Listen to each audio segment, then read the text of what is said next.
Hi, welcome back to the channel on the college process. Once again, I'm Ed from Principia Prep, and today we're going to be going over moving off campus, the pros and cons, and how it affects your financial aid. But before we begin, if you're new to the channel and are looking for additional college content, please hit the subscription button down below. It will notify you when new videos do come out. As well as if you have any comments or any questions, please leave them down below in the comment section. We do answer all the questions you guys leave down below in the comment section. As well as, if you do enjoy today's video, please leave us a like. It does help the channel. In addition to that, once again, for senior parents, this year's 21-22 class, we are running the James Russo Memorial Scholarship. If you want to be eligible for the James Russo Memorial Scholarship, very simple. In the description down below is the video link. You can just go watch the video. It'll explain to you guys how to apply for this year's senior class 21-22 James Russo Memorial Scholarship. In addition to that, also in the description down below is the organization's Venmo, as well as our buy us a coffee if you want to help support the channel. And all of that being said, let's jump right into today's video. Moving off campus, the pros and cons, and how it affects your financial aid. Now, a lot of students finishing their fall semester here, they're coming home and they're wondering, do they want to move off campus with a couple of their friends, or do they just want to move off campus to have more of the experience of independency and so on and so forth? And you're probably sitting there wondering, does it make sense from us, financially speaking, to take our students out of the college dorming situation and move them off campus? So let's discuss it. Well, right off the bat, let's talk college costs. Now, most colleges, good, bad, or indifferent, their room and board costs have been going up every year, unfortunately, so they have gotten a lot more expensive over the year. Most students that dorm at a college, typically it's going to cost them for the room and board anywhere from $12,000 to $15,000. On the high end, it could be as high as $20,000 in some cases. So obviously, right off the bat, first thing you need to do is figure out what is our room and board cost. If you don't know what it is, very simple. Just go to the school's website, pull up the term bill, and it'll show you right there what the room and board costs are. Now, obviously, if you're looking at the fall semester cost, obviously multiply that by 2 if you're looking at a traditional fall-spring semester. If you have a trimester or quarterly college, obviously do so. Multiply it by the amount of time they'll be there to figure out the exact amount. But as you can see here, most of the costs, good, bad, or indifferent, are in that $15,000 to $20,000 range, low end being $12,000 or so for a student to live on campus in most cases for their room and board costs. So now that we have the room and board costs for our university, for our student essentially, the second thing you need to figure out is where they're moving off to.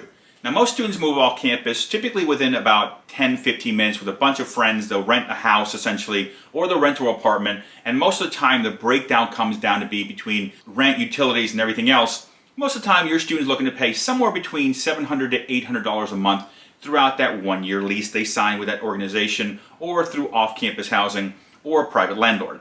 Now, when it comes to this cost, you're really looking at between $8,000 to $10,000 in cost if they move in with roommates most of the time. So the reality is, right off the bat, on paper, yes, it almost always makes sense for your student to move off campus because most of the time they're going to be saving anywhere from $2,000 to $5,000, in some cases even more than that, depending on the area you guys live in and the rental costs for your student. So most of the time, yes, across the board, typically it does make sense from a starting cost perspective to have your student move off campus. But of course, everything in the world of college is not always that simple, so we need to do another step. The third step we've needed to figure out, because we've already figured out step number 1, what the college costs of room and board. Step number 2, what the rental cost will be for us if our student moves off campus. So the third thing we need to figure out is, will the college lower our financial aid because our student is not living on campus? Now, this is the way financial aid works, by the way, as far as the cost of the college. Every one of you guys going off to any university as a full-time student will have 2 different budgets. You have a commuter budget, which means you're just going to college, basically paying the tuition and fees. You're not paying for housing or food. Then you have the resident budget, which you're paying for tuition, room, board, and all the fees. So obviously the residential budget is a lot higher than the commuter budget. So what will happen at some colleges, good, bad, or indifferent, if your student is getting grant money and they move off campus, they will typically cut your grants from the college in half. So you have to figure out, obviously they're cutting the grants in half, how much is that impacting us as far as a cost savings if they move off campus? Now, to find out how much of a cut you will have if you move off campus, very simple. Go to the financial aid office or even just give them a call or have your student go in there and just ask, if I move off campus next year, based on what I'm getting financial aid from you guys now, how much aid will I lose, if any aid at all? Now, one good thing on top of this, just to kind of think about, if your student's only getting scholarship money, it will not be affected. If they're only getting federal aid, like Pell Grants or SEOG grants, or if they're only getting state aid in addition to the federal aid, those things do not change if you live on campus or off campus.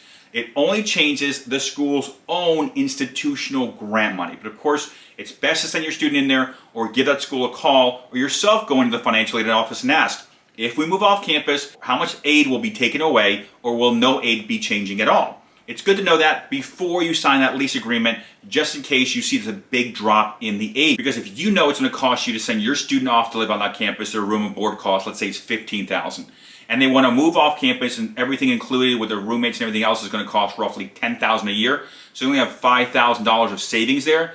But you go to the school's financial aid office and they say, look, you have $15,000 in grants. We're going to cut that in half to $7,500. You're technically losing $2,500 here rather than gaining money. So on paper it looks good because you're lowering the starting cost. But in reality, so obviously everything put together, you're losing $2,500 here. So in a summary, what you need to do is right off the bat, you need to figure out how much is that college's room and board costing you guys. And then figure out, based on you guys moving off campus, does it make sense and do we have enough of a discount here for it to make sense for us to move the student off campus? As well as the third factor is always check with your school's financial aid office to make sure that if you do leave, if you don't live on campus going forward, how much of an effect will that have on your student's financial aid eligibility? And all that being said, if you do like today's video, please leave us a like, it does help the channel. As well as if you have any comments or any questions, please leave them down below in the comment section. We do answer all the questions you guys leave down below in the comment section. In addition to that, once again, for senior parents, this year's 21-22 class, we are running the James Russo Memorial Scholarship. If you want to be eligible for the James Russo Memorial Scholarship, very simple. In the description down below is the video link. You can just go watch the video. It'll explain to you guys how to apply for this year's senior class 21-22 James Russo Memorial Scholarship. In addition to that, also in the description down below is our Venmo as well as our Buy Us a Coffee if you want to help support the channel to allow us to keep making these videos for you guys out there for the college content. And all that being said, on the screen is our contact information. That is my cell phone number, so you can either call or text me, as well as an email if you want to send us an email here at the organization. I do help out families with the financial aid and admissions process throughout the entire college process.